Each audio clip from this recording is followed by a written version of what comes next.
Iya. Membeli kaca dari Madura. Di pagi hari yang cerah, mari membaca dengan gembira. Nah, tepuk tangan. Adalah kegiatan membaca yang dilakukan setiap sekali untuk menambahkan keminatan dan sejarah dalam membaca. Silakan dengan baca bersama. Tidak membaca di pagi hari dengan semangat. Anak-anak untuk membaca buku dan meminati buku dalam membaca bersama-sama.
Yang berjudul Misteri Basketball yang ditulis oleh Karissa dan diterbitkan oleh Romancio.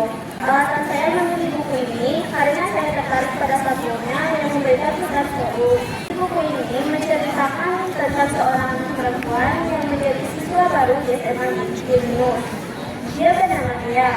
Pada hari pertamanya sekolah di SMA Yunus, dia langsung tertarik dengan klub basket di sekolah itu setelah melihat seorang siswa sedang berlatih di lapangan.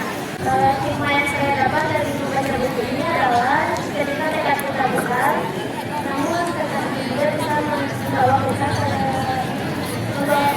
ke dalam penyesalan. Namun ada yang bisa juga mampu membawa kita kepada keberhasilan. Assalamualaikum warahmatullahi wabarakatuh. Kau jangan mati dulu, besok kuceritakan yang lebih menarik. Kalimat itu berhasil memikat saya untuk membaca sebuah buku 122 halaman berwarna merah dengan ilustrasi tak masuk akal. Perkenalkan, nama saya Hana Humaira, kelas 9H. Dan ini buku Bakat Menggonggong karya Dea Anugrah. Kita jadi pengamat berbagai kejadian pahit, konyol, dan gak masuk akal. Bayangkan ada anak gak bersalah yang nasib hidupnya ditentukan pakai lempar koin. Kita lihat banyak hal getir dan gak masuk akal, tapi kita pada akhirnya cuma bisa nonton. Buku 122 halaman berwarna merah dengan ilustrasi tak masuk akal ini, jangan remehkan buku tipis. Kadang, buku yang lebih tipis justru gonggongannya lebih keras daripada buku tebal yang kadang cuma bikin ketiduran. Jadi, kau jangan mati dulu. Besok kuceritakan yang lebih menarik. Wassalamualaikum warahmatullahi wabarakatuh. Assalamualaikum warahmatullahi wabarakatuh. Semuanya, selamat pagi. Perkenalkan, nama saya Sri Andri Nurfadila dari kelas 9B. Di sini saya membawakan sebuah dongeng dari daerah Sumatera Utara yang berjudul Legenda Danau Toba. Dan zaman dahulu, hiduplah seorang petani yang bernama Toba. Ia tinggal di sebuah lembah yang subur dan dikelilingi bukit yang hijau.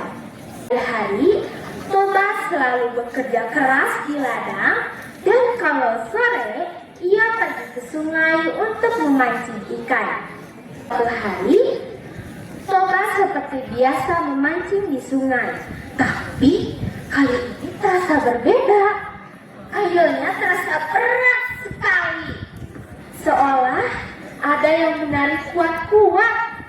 Dengan susah payah, Toba pun berhasil menangkap sebuah ikan emas yang sangat indah.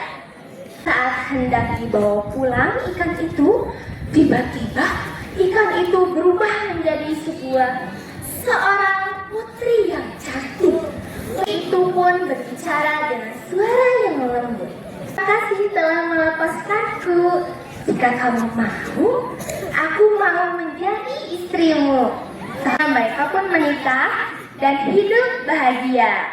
Beberapa tahun kemudian, mereka dikaruniai seorang anak laki-laki yang diberi nama Samosir. Namun sayangnya, Samosir adalah anak yang sangat pemalas. Ketika ibunya menyuruhnya, ia sering membantah. Lebih baik bermain daripada membantu orang tua.